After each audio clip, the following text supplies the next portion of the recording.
Hello listeners, welcome to day 3 to reach 5K. Next మన author మనకి కథలో ఏం చెప్పదలుచుకున్నాడంటే, మనందరికీ తెలిసిన ఒక ఫేమస్ పర్సనాలిటీ గురించి చెప్పండి. జెఫ్ బెసాస్ మనకి అమెజాన్ సిఇఓగా తెలుసు.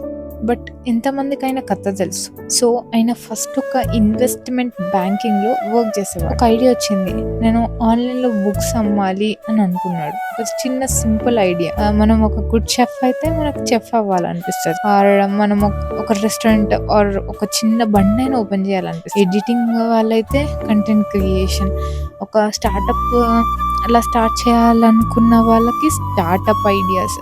అలా మనకు ఒక థాట్ వచ్చిందో, ఒక సింపుల్ థాట్, నేను ఆన్లైన్లో బుక్స్ అమ్మాలి. అప్పుడే అది ఇంటర్నెట్ అప్పుడే వస్తున్న టైం అది.